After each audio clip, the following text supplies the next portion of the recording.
Hey guys, it's me Lily, and today I want to show you a full gear rundown of all the stuff that I have for camping. So this is my camping equipment that I have used in the last years. So if you're just starting out with bushcraft and camping, and if you're looking for camping equipment, maybe watch this video before you make a buy which you might regret. So in the beginning of my bushcraft career, I really threw a lot of money out of the window instead of going to products which are of high quality and maybe cost a little bit more, but also they will last you much longer. Let's start with insulation mats. Now in the beginning I had this very hard foam insulation mats, and they are okay, you know, but they are so uncomfortable.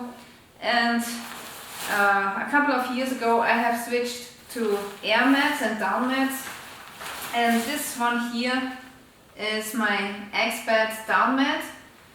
It has not only down at the inside, but also you fill air into it. And yeah, this is for winter time. It's very warm. I have slept with this down mat in minus 20 degrees Celsius. And yeah, with this you're going to be fine. It's very warm, and yeah, actually you should not inflate this mat here with your mouth, because the moisture of your mouth will moisten the down at the inside, and then you have a loss of insulation. So that's pretty awesome, and I've used this one a lot. I've never gotten a hole in it, but also I have to say I was very careful, so I didn't go near a fire with it or so. The big advantage of these kinds of mats is really that they are so comfortable and they have a very high insulation value. And if you love your back, this is a dream to sleep on. And yeah, but there are also downsides. For example, with this mat here, it's almost impossible to get it back into the stuff sack. So it's pretty big, and yeah, I always have troubles with getting it back in here, so most of the time I just leave it out there. So that's the one thing, the one downside. The next downside is that you need a little bit of time to inflate the mat, so it takes about 5 minutes or so. And also, if you want to leave your camp, you have to take a couple of minutes to get the air out of the mat. And if you use these hard foam mats, actually they are much better when it comes to quick packing. And yeah, so if you are in a rush and if you have to leave quickly for whatever reason, then you probably have to take the mat into your hands and run off. And so that's the one downside. It's going to take you a while to pack this away. And one other advantage that I can think of is actually that you can use this down mat and the air mats in general as a swimming aid. So if you have to cross a river or maybe a lake or something, you know, you can use this for swimming as a swimming aid, and this is a very awesome float.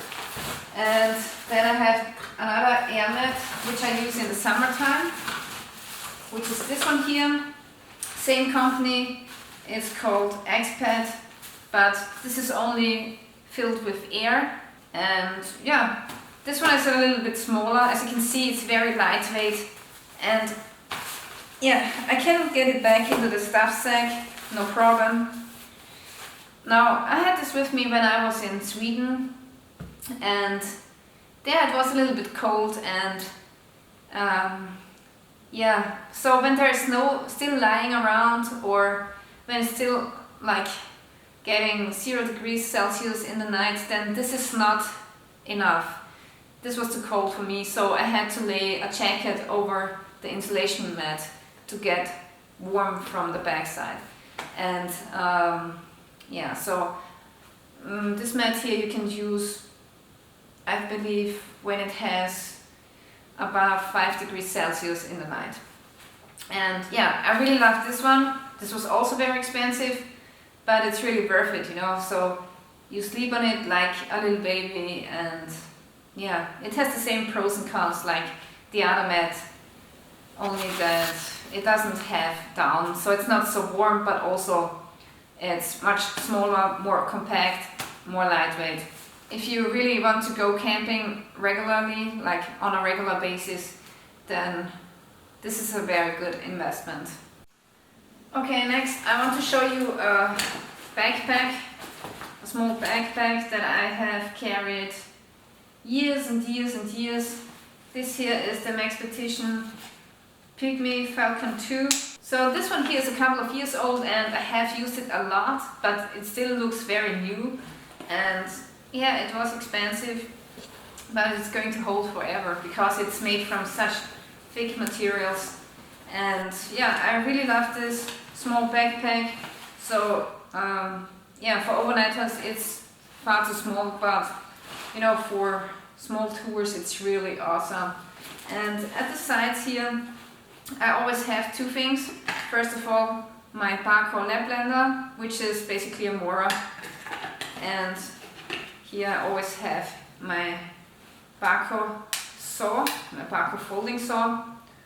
And yeah, I always have this with me. It's not very heavy or so, so that's my small day pack. And yeah,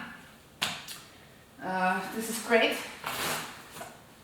Let's take a look at another item.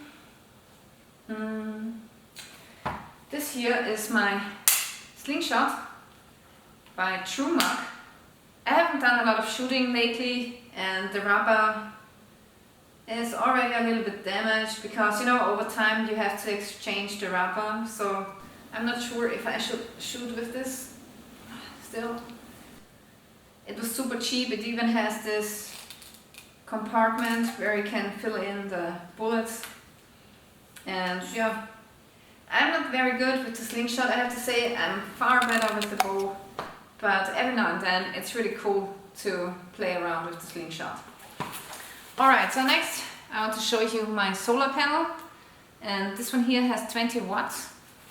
And I have another one which has 10 watts, but actually with 10 watts it's not enough, you know, it won't charge your phone very quickly.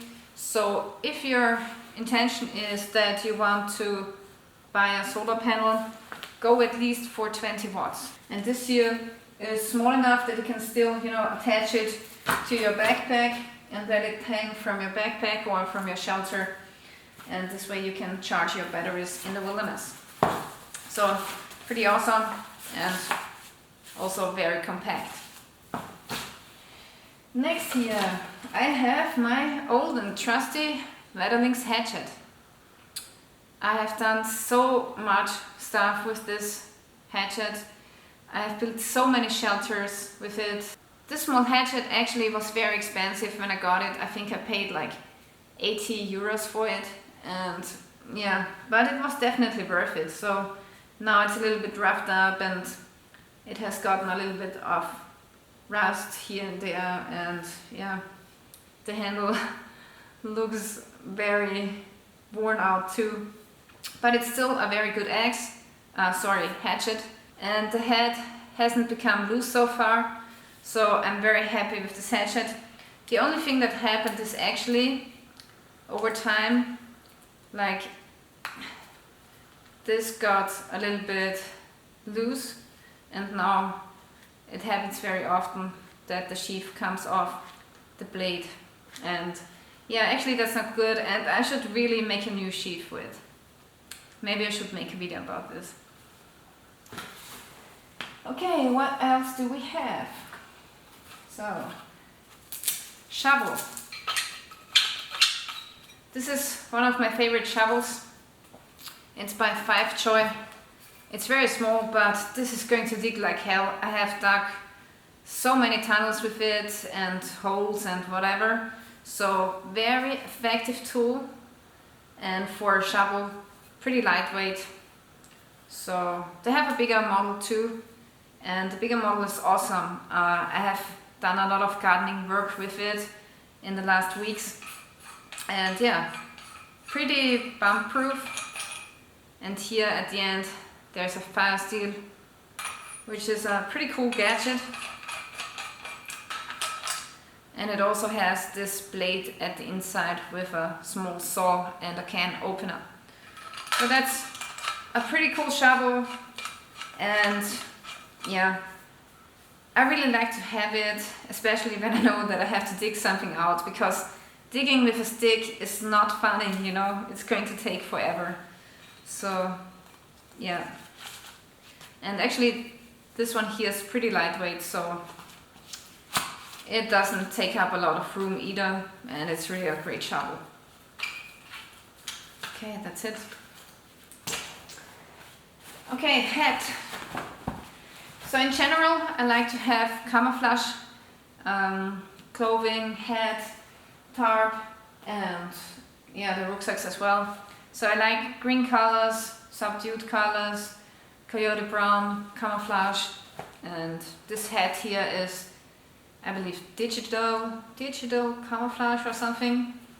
It's by Pentagon, and I had this with me in on a tropical island. So this is really for a jungle environment, but I have another one which is brown camouflage, which is better suited for Europe, but this one is great too. And yeah, it's also great for fishing if you're a fisherman, so pretty cool. I like it. I like wearing these hats, and yeah, they give you a lot of camouflage, as I said before. I also have this bandana here, which is in camo, and yeah, if you go wild camping a lot, it's just, you know, better to use camouflage camping gear, because I don't know about you, but I don't want unwanted visitors when I'm camping. I just want to be alone and enjoy Mother Nature, and I don't want other people to see my stuff. Like, for example, if they see my bright yellow colored jacket, then yeah, I wouldn't feel comfortable anymore, because then I would be afraid that they might come back in the night and steal my stuff or do other things. So I just like stealth camping, and yeah, that's why most of my gear is green or coyote brown or digital camouflage, like this one here. This is my poncho, and I really love this one. It has a very good quality because it's made of pretty thick plastic, so it's not so easy to rip a hole into this poncho. So you can use it as a poncho if you get caught in the rain, but I've also used it as a shelter multiple times. Now, the only thing that I don't like about this being a shelter is actually that it's a little bit too small. So I'm normal size for a woman, but I just wonder every time how men, you know, survive with this poncho as a shelter, because most men are taller than me. This won't give you full cover, but it's still a great item to have. But if you want to go like camping in the rain for a lot of times, then I can recommend this tarp here, which is by DD Hammocks. It's the DD Tarp MC. This one here is 3 by 3 meters, which is the minimum size for camping for 1 or 2 persons. I'm telling you, you don't want to have a smaller tarp, because you're going to miss just this little bit when it's raining. And when it's a lot of wind and rain and coming from the sides, you want to have a little bit of a bigger tarp. Now, before this tarp, I had another tarp which was light green. I believe it was the Tonka 2 tarp, which was also not too bad, but it was not full 3 by 3 meters. I think it was 3 by 2.85 or something. I don't remember anymore.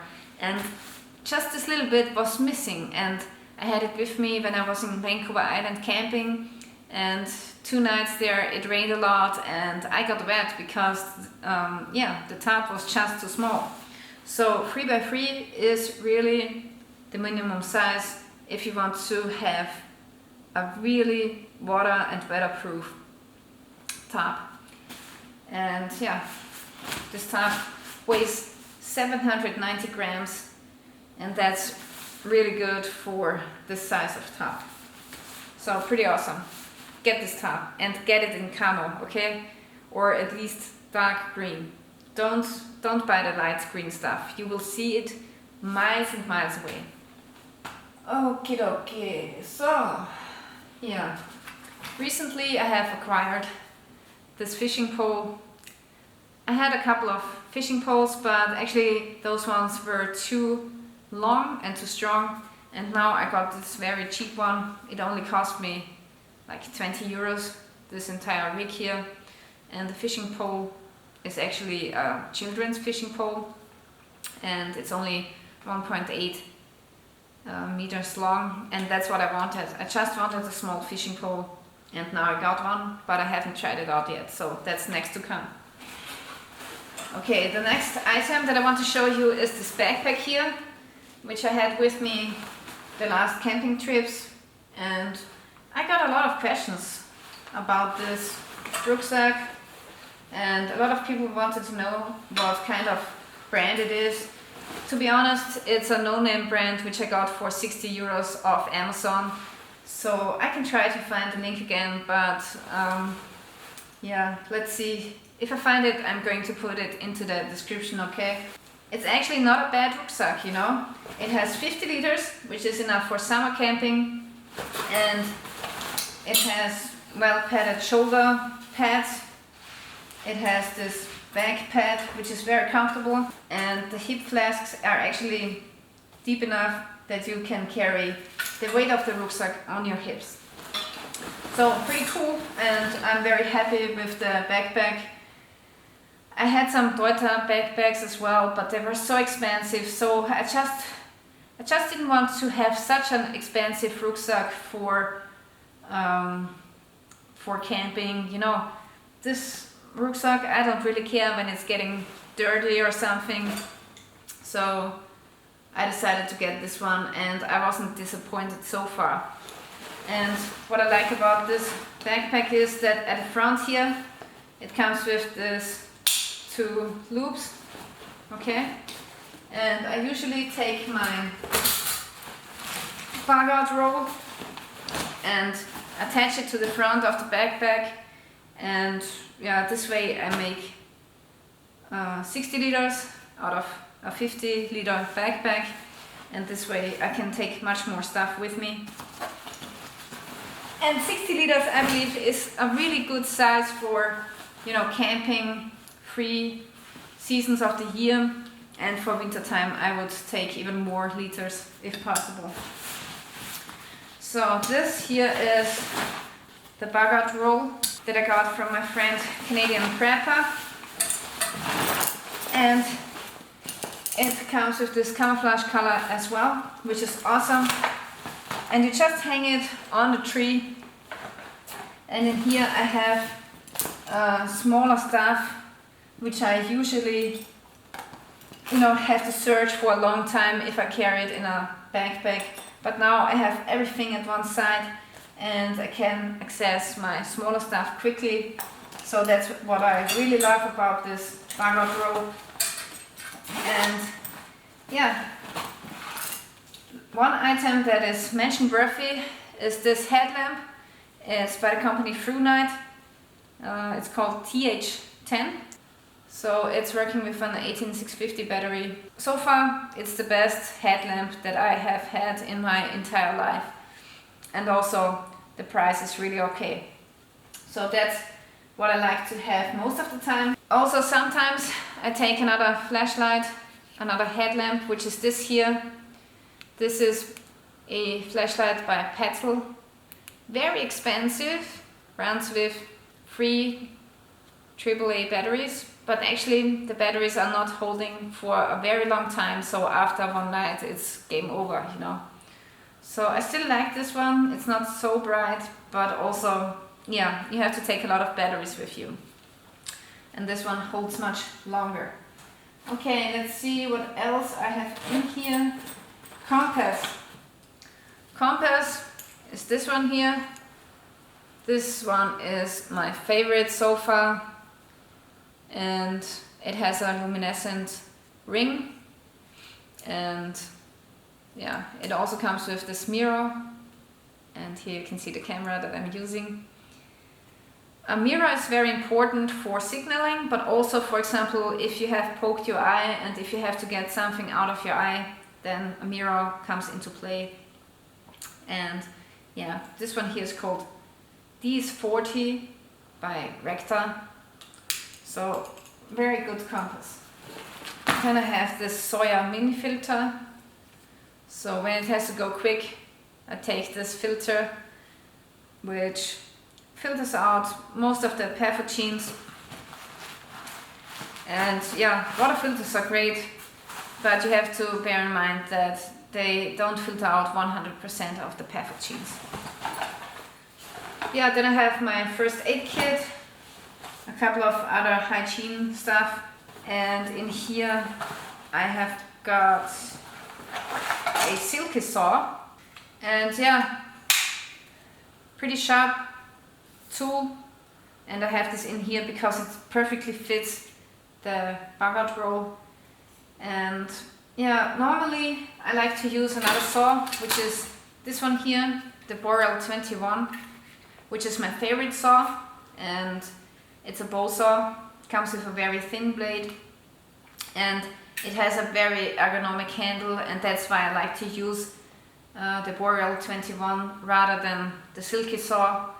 And yeah, the Silky Saw with one hand, you know, puts a lot of tension at the wrist, so it's better if you use two hands, and then you cut much faster. But then also, you know, you need free hands, like two for the saw and another one for holding the log. And I'm usually too lazy to build myself a sawhorse, so that's always my issue that I have with the Silky Saw. But still, it's a good saw and it cuts very well, and especially for like pruning trees, this is awesome. So this is what I have in my Paracord roll, and yeah, in here you can find all small stuff for camping. But also, when I'm not camping anymore, I just put this bag into my car, in the trunk of my car, because then I have it there, and then it becomes my bug out kit for the car, my survival kit for the car, and that's really awesome. So I never forget my stuff because I always have it in my car. So if you're interested in getting this bug out roll, just visit my friend Canadian Prepper Nate on YouTube, and you will get further information there. Whoa. Okay, next here I have two dry bags by the company Oatly. Now these are really waterproof, and they have this vent here, and that's pretty awesome because let's fill this up with air and close it. And let's say you have a lot of stuff in there, but you can compress it even more. Then you just pull out the vent, and then you can leave out some air, and when you're done you can press this in again, and then it's waterproof and it won't come out anymore. So that's a pretty good sack. I have two of them, and I'm going to use them for kayaking in future. I have another dry bag, which is this one here by Expedition Research. I've used this bag for hanging my food up in a tree when I was in Vancouver Island, and yeah, really awesome material. And it also comes with the sling, so you can take it over your shoulder and carry it like this, and that's a really awesome and watertight bag. And yeah, last time I've used it to put out a fire with water, so pretty cool. Okay, so Paracord 550 is my cordage of choice. This one comes also with camouflage pattern.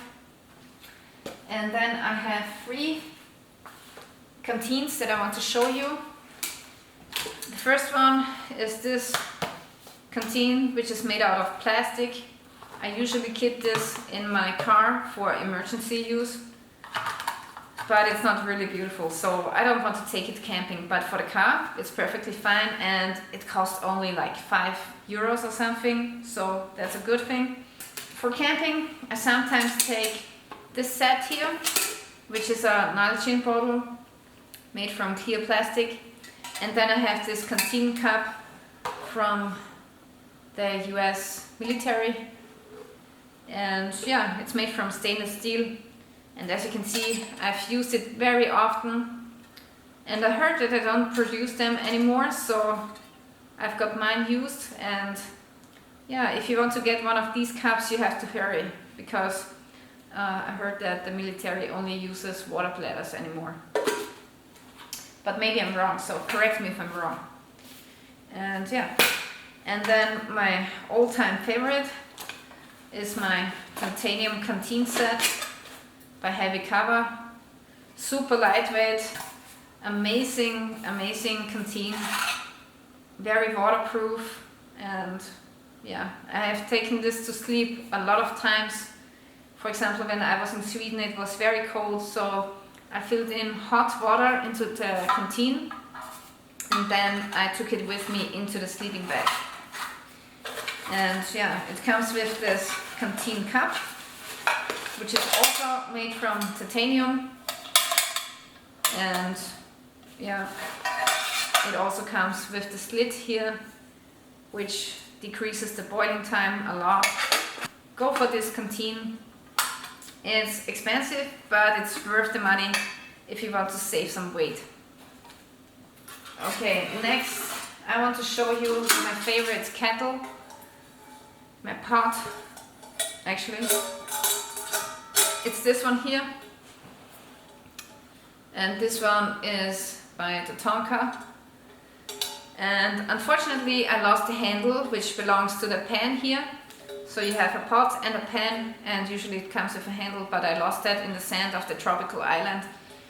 And yeah, I think it has the perfect size. It's not too small, and yeah, it's a little bit heavy because it's stainless steel, but I've used it often and I really love it. Now, what I like very much is this pan here, which I have used for years and years. It's by MSR Siegel, and yeah, it has this very unique locking system. So you just press this piece up and down, and then you can remove the handle like so. And yeah, very awesome and sturdy pan, which is big enough that you can cook a meal for 2 people. Okay, sleeping bag wise, I want to show you this one here. This here is the Helium 600 by Mountain Equipment, and this goes down to -1 comfort zone. And yeah, it's a really good sleeping bag, and I have more of these. I have one which is even lighter, and 2 which are more warm. And yeah, I just like down sleeping bags because they are so warm, but you can compress them to a very small size at the same time. And yeah, you know, for me it's important that the sleeping bag is not too big and doesn't take up all of the room in the backpack. So down is the way to go for me. The downside of down is that it's very expensive. This one here cost me like €250 and or €200, but now it's even more expensive. And another downside of down is that you can't use it in very wet environments. So if you live in Vancouver Island where it's raining all day, then I would not choose a down sleeping bag, because down is losing its insulation value when it's getting wet. And if you go for synthetic sleeping bags, then those are more suitable in moist conditions.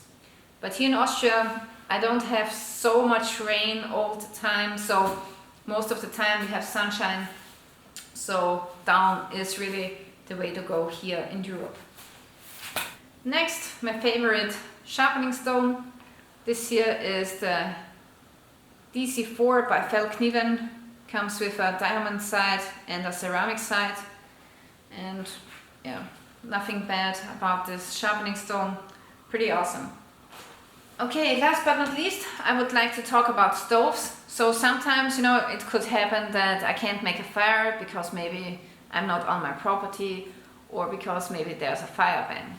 And then you have to use some kind of stove, whether it be a gas or propane stove or alcohol stove or a spit stove or whatever.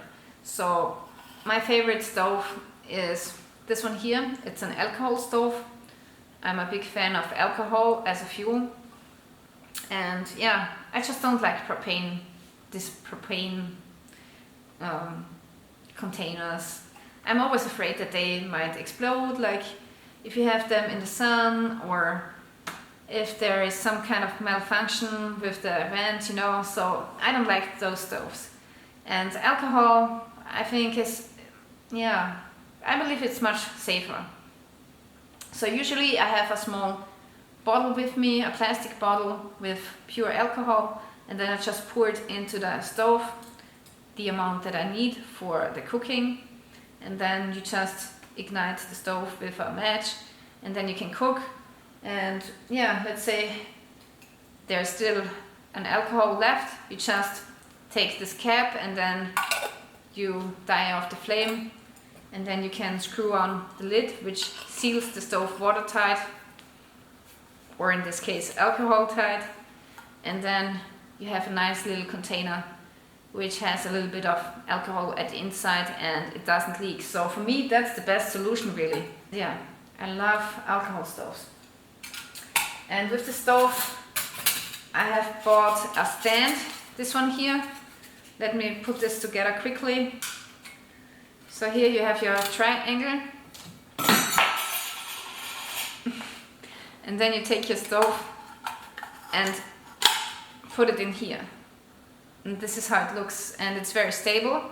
And then you can set your pan or canteen or whatever you have on the stove and cook your meal. And that's pretty awesome. This little stove here is by the company Spit. But sometimes, you know, it can happen that you can't take alcohol with you. For example, when I was flying to the tropical island, ethanol in big bulks was not allowed. So what I was taking with me was this spit stove here, which I use to cook several meals with Vaseline soaked cotton balls and other fuel. And yeah, I really love the stove, but it can't handle salt water. And yeah, I think it's a good stove, but especially in sand it's good to have this sturdy frame, you know. But in Europe I wouldn't use it because you can make, you know, a little bit of a stand yourself using stones, and then you don't really need this stove here. So I really only bought it for the tropical island because the sand there was not so easy to handle, and I really needed a sturdy stove, a sturdy stand. Yeah guys, so this is the stuff that I'm using on a regular basis. And yeah, usually when you use something on a regular basis you like it and you recommend it. So don't make the mistake and buy products without reading proper reviews about it, you know. So I've made that mistake. I just bought what I thought is great for camping, but then I found out that it's malfunctioning, or that it doesn't serve my purpose, or many other reasons, you know. So, but this gear is really okay, and I'm happy with my collection. And yeah, today I wanted to show you the gear that I have and that I use on a regular basis. So I want to thank you for watching. Please don't forget to subscribe to me on this channel here on YouTube. Also please click on the notification bell if you want to see more videos, and you can also follow me on Facebook, Twitter and Instagram. Thank you for watching, and stay tuned till next time.